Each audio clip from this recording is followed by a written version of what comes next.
Hi guys, how you doing? In today's video, we're gonna focus on plants that stay evergreen in my area, which is zone 8, and some of the evergreen shrubs that give out like really beautiful flowers like this one, for example.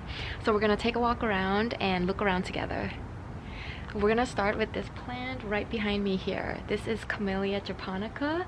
It's a variety called Debutante, and it's got really soft, delicate looking blooms.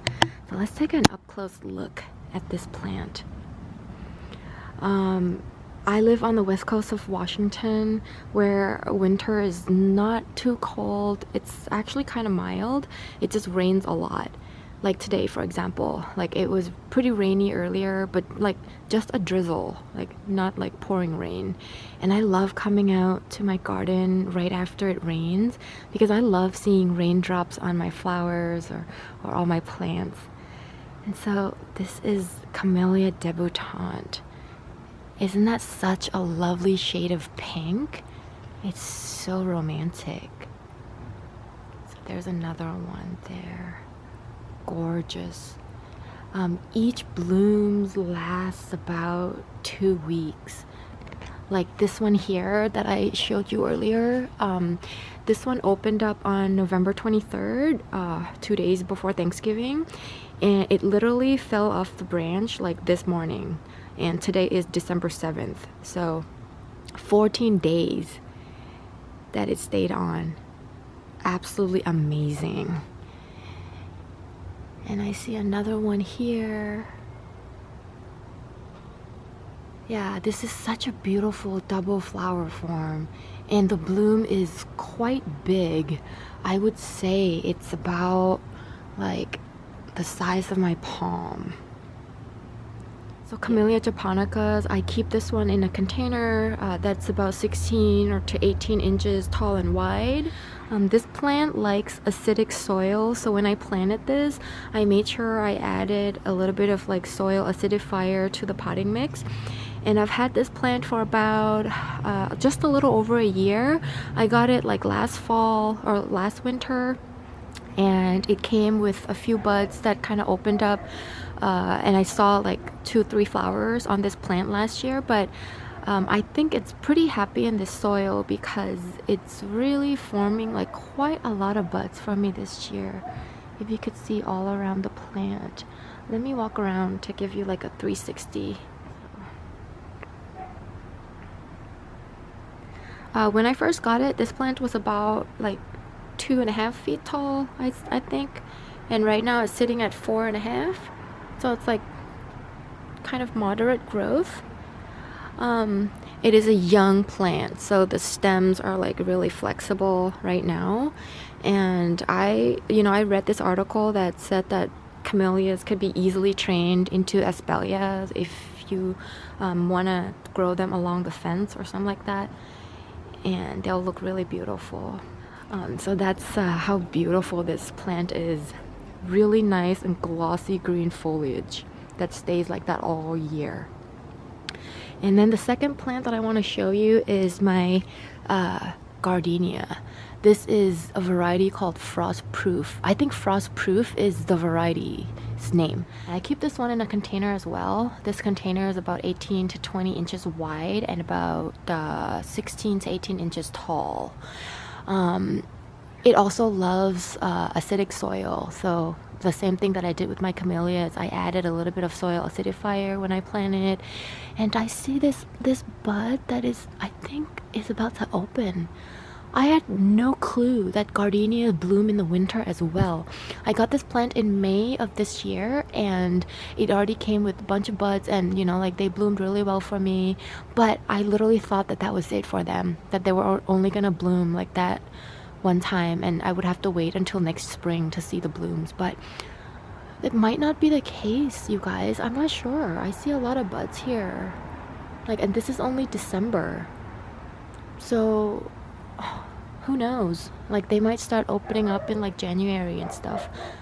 I'm super excited. I'm totally new to gardening, and 90% of the plants that I'm growing in my garden, I'm growing them for the first time, so I'm kind of learning for the first time, like how they'll do and like how many times they'll flower and stuff. So that's my gardenia. And Spanish lavender. Oh, that's another one of my favorites because they look like this all year. Like they just stay like that. And it's kind of like a semi-woody plant. You know, like it's kind of soft, but I guess you kind of have to you know, like prune or trim to kind of keep it looking like that. Like I'm not sure. Like I said, first time. And then over here we have Ceanothus. This is Victoria, California lilac that I keep on both sides of my patios, and I'm kind of hoping to use them as like a privacy screen. In the future they'll grow to be about 6 to 8 feet tall maybe, and kind of, you know, give me a little bit of screening. Okay, what else is evergreen and is still keeping my garden looking good? Hey, this is my hydrangea paniculata, my phantom hydrangea, and I didn't deadhead any of the flowers because I don't know, I kind of like how they look in the wintertime. They kind of look like, you know, this bouquet of like dried flower arrangements. Oh, what else? My wallflowers. So wallflowers, they are flowering right now too. So it's got like a smaller bloom, but really, really colorful. I love that. And nice and green leaves, long leaves. It's a different look, which I really like. And I keep this along the base of my phantom hydrangea. And there's my Dusty Miller, I think it's called. I just saw this like recently in the garden center. I never knew about this plant before until I went to the garden center like a few weeks ago, and I saw that they had these for like $1.99 each, and then I bought a bunch because they're supposed to stay evergreen in my area too. And it's already like first week of December and it's still looking great, so really good job. Okay, let's move on to this area. So I have a couple of roses there, and roses, this is my these are my David Austin roses, which are, you know, like they stay green, but they're not like, I think they're done flowering for the season. And then right here I have a magnolia tree. This is a variety called K. Paris. Absolutely, like definitely one of my favorite trees in the garden, and I have it in such a good spot too because behind there is my dining room area window, and I'm hoping that this tree would give me a little bit of privacy screening as well here, and it stays so healthy and green in the wintertime. And if we get snow, which we rarely do, but if we get snow, this tree looks magnificent, like when it's covered, lightly covered with snow.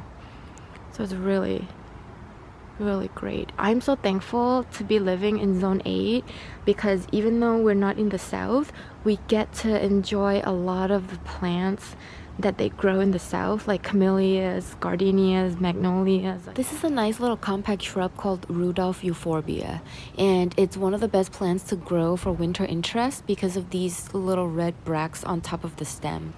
Next to it used to be salvia, but you know, right now in the wintertime it's kind of like dead.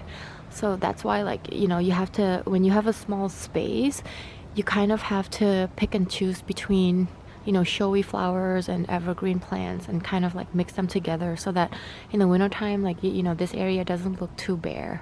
And of course my Spanish lavender looking fresh still. And next to it, this is catmint, which is really nice and showy in the summertime, but not right now. And that is thyme. And right behind here, this is a pink tree heath, which is gorgeous, like absolutely mind-blowing in the winter.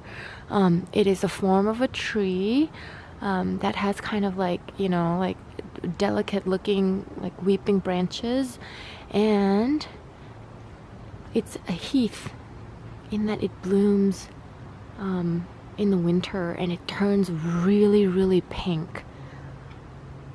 So, you know, like in years that we get snow, like it's absolutely gorgeous. So this is, it's about to bloom now, I think.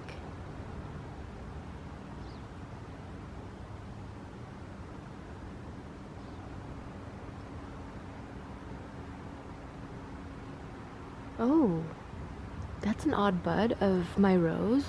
This is Le Petit Prince rose that I got, where did I get this? I think Costco. Oh my goodness, that's a surprise. I wonder if it's gonna open.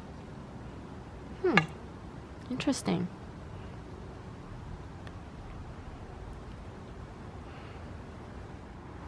So that's this area right here. And this section here is where I grow my hydrangea macrophylla, and this is a variety called Sister Teresa.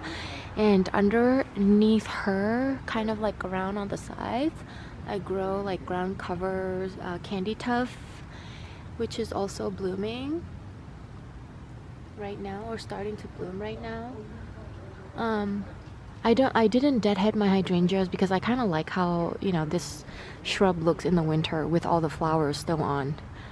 And then on the sides I have emerald green arborvitae, which is probably the most popular evergreen trees in my area. And so I have 3 of those along my fence. And then if we move on over here, I have heavenly bamboo, which is not a real bamboo. And this is a very, very good looking tree, especially if you're looking for like fall color display. It has like all kinds of colors into one plant, like green, like maroon, red, orange, a little shade of yellow. And then in the wintertime, it kind of, you know, bears this like very brightly colored, super red, like orange red berries. Not edible, by the way. And I don't think they're even edible for the birds. I might have to get rid of that, but I'm not sure. But yeah, and no, usually the birds don't really touch these. So I have 2 on each side.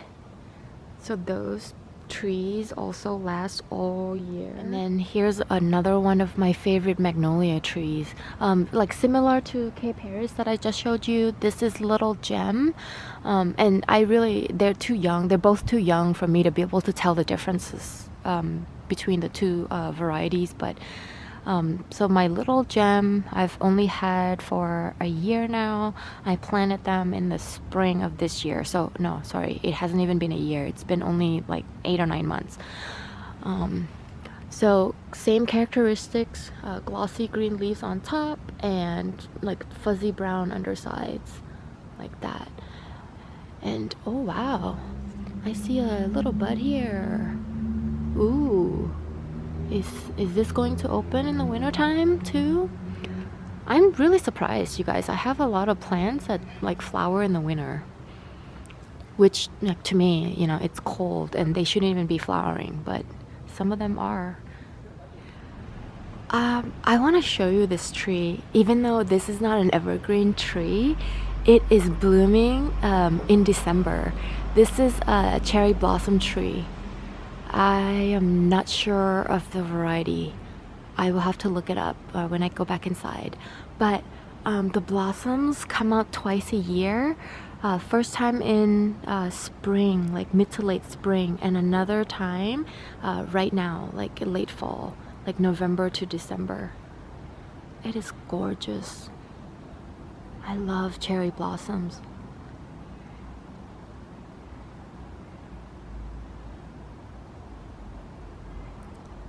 I recently read about cherry blossom tea, and I'm going to try to preserve some of the blossoms to use them as tea throughout the year. But what I'm going to try today is I'm going to take a few of these and then put them in hot water and see what they taste like.